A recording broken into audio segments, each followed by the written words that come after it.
ভয়াবহ বন্যার কবলে পড়েছে বাংলাদেশ। বাংলাদেশের পূর্বাঞ্চল ফেনী, কুমিল্লা, চট্টগ্রাম, খাগড়াছড়ি, ফটিকছড়ি, নোয়াখালী, মৌলভীবাজার সহ প্রায় 10টির মতো জেলা বর্তমান বন্যার কবলে পড়েছে।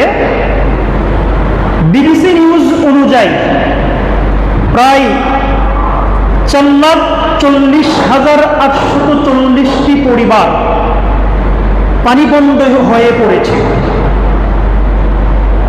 অনেকেই বাড়িঘর ত্যাগ করে আশ্রয়স্থলে অবস্থান করছে, অনেকের বাড়িঘর পানির সঙ্গে মিশে গেছে, যেটি অত্যন্ত দুঃখজনক বিষয় এবং কষ্টদায়ক বিষয়। সম্মানিত মুসল্লিয়ানে কেরাম, অভিযোগ উঠেছে যে ভারতের ত্রিপুরা রাজ্যে ডুম্বুল জলবিদ্যুৎ প্রকল্পের বাঁধ খুলে দেওয়ার কারণে নাকি বাংলাদেশে এমন পরিস্থিতি তৈরি হয়েছে। এখন আমাদের জানার বিষয়, এই বাংলাদেশের প্রায় 10টি জেলা যে এখন বন্যার কবলে পড়েছে, এটি কি আসলেই প্রাকৃতিক দুর্যোগ নাকি রাজনৈতিক প্রতিহিংসার দুর্যোগ? সে বিষয়টি এখনই আমাদের চিন্তা ফিকির করা দরকার। হঠাৎ এত পানি কোথা থেকে আসলো? অ্যাকচুয়ালি আমরা তদন্ত করে দেখলাম, অনেকেই বলছেন এটি আসলে প্রাকৃতিক বিপর্যয় নয়, এটি প্রকৃতপক্ষে ভারতের তারা বাঁধ খুলে দেওয়ার কারণে আমরা এমন পরিস্থিতির মধ্যে পড়েছি। আমাদের জানার বিষয়, আমরা যাকে প্রকৃত বন্ধু হিসাবে মানি, আমাদের প্রতিবেশীর দেশ ভারত, যে সময় পানি দরকার ওই সময় আমরা কিন্তু পানি পাই না। কথা বলেন আপনারা? তিস্তার পানি এখনো কি পেয়েছেন আপনারা? এই পানির জন্য বারবার আবেদন করা সত্ত্বেও আমরা তিস্তার পানি বন্টন না হওয়ার কারণে এবং একজন দেশ হিসাবে ইন্টারন্যাশনাল ভাবে আমরা কিন্তু এই পানি পাওয়ার ন্যায্য অধিকার রাখি, তবুও আমাদেরকে এই তিস্তার পানি থেকে বঞ্চিত রাখা হয়েছে। যখন পানি দরকার তখন আমরা পানি পাই না, যখন পানির প্রয়োজন নেই তখন এমন পানি দেয় আমাদেরকে যার দ্বারা আমাদের ঘর বাড়িতে তারা পানির সঙ্গে মিশিয়ে দিয়ে আমাদেরকে আশ্রয়হীন করে তোলে। এরা কারা? এদের বিরুদ্ধে আপনাকে এবং আমাকে সচেতন থাকতে হবে অবশ্যই। সম্মানিত মুসল্লিয়ানে কেরাম, অত্যন্ত দুঃখ লাগে, কষ্ট লাগে। এই তিস্তার পানি না পাওয়ার কারণে বাংলাদেশের অনেক কৃষি ক্ষেত খামার, অনেক জমিন এখনো অনাবাদি রয়ে গেছে, যার ফলে আমাদের বাহিরের দেশ থেকে রপ্তানি করতে হয়। বাহিরের দেশ থেকে পেঁয়াজ থেকে শুরু করে দিয়ে নিত্য প্রয়োজনীয় জিনিসগুলো আমাদের বাংলাদেশে কিন্তু আনতে হয়। দেখা যায় বর্ষাকালে মরিচের কেজি হলো 400 থেকে 500 টাকা পর্যন্ত, পেঁয়াজের কেজিও কিন্তু এরকম 120 থেকে শুরু করে নিয়ে তার উপরে এত দাম কেন? কারণ হলো আমরা যদি বাংলাদেশিরা আমাদের যে জমিনাদিগুলো আছে, আমরা সেখানে যদি আমাদের কৃষকদেরকে সুযোগ সুবিধা দিয়ে সেখানে ফসল যদি উৎপন্ন করে থাকি, আশা করি বাংলাদেশের যে প্রতি বছরের যে চাহিদা আছে সেটি পূরণ হয়ে যাবে। এই জন্য মসজিদের মেহরাব থেকে আমি বর্তমান সরকারের কাছে দাবি জানাই, আমাদের কৃষি ক্ষেত খামারগুলোকে তাদেরকে বেশি সুযোগ সুবিধা দেওয়া হোক। যারা কৃষক রয়েছে তাদেরকে বেশি সুযোগ সুবিধা দেওয়া হোক। দেওয়ার মাধ্যমে তাদের উৎপন্নের কারণে, তাদের ফসলাদির কারণে আজ আমরা খুব সুন্দরভাবে 3 বেলা কিন্তু ভাত খাইতে পারতেছি, তরকারি শাকসবজি আমরা দেখতেছি। এজন্য এদেরকে আসলে প্রকৃতপক্ষে আমাদের এদেরকে বেশি সুযোগ সুবিধা ফ্যাসিলিটি দেওয়ার দরকার মনে করছি।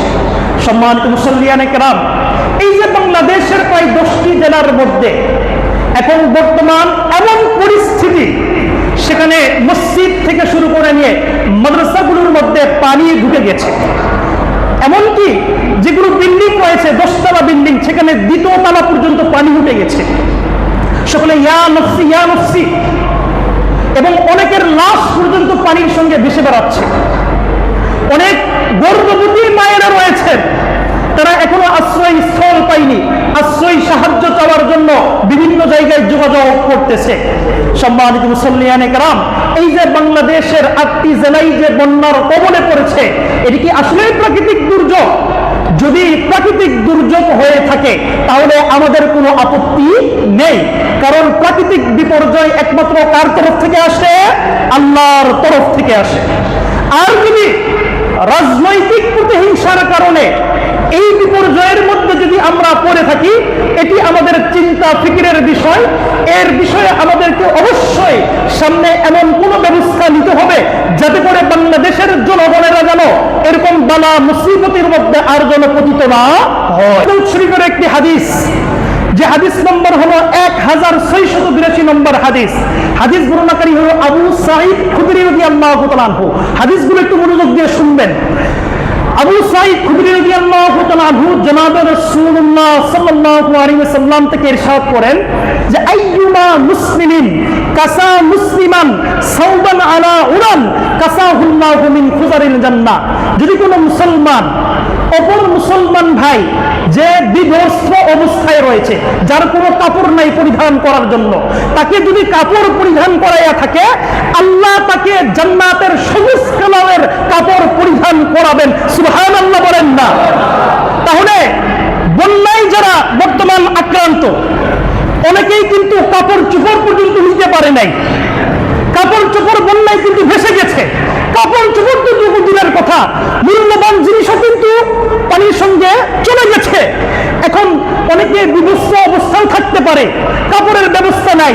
তাহলে আমরা আমাদের সামর্থ্য অনুযায়ী প্রয়োজনে যারা যেসব সংস্থা রয়েছে, এই সংস্থার মাধ্যমে আমরা নিজেদের পরনের কাপড় হোক অথবা বাজার থেকে কিনে হোক, তাদের জন্য সাহায্য সহযোগিতা ইনশাআল্লাহ পাঠাবো।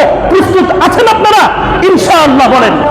আমি মুতাওয়াল্লি সাহেবের সঙ্গে কথা বলেছি, ইনশাআল্লাহ আমরাও এই মসজিদের তরফ থেকে সাহায্য সহযোগিতা উঠাবো এবং তাদের এই মুসিবতের সময় তাদের দ্বারের পাশে আমরা ইনশাআল্লাহ দাঁড়াবো।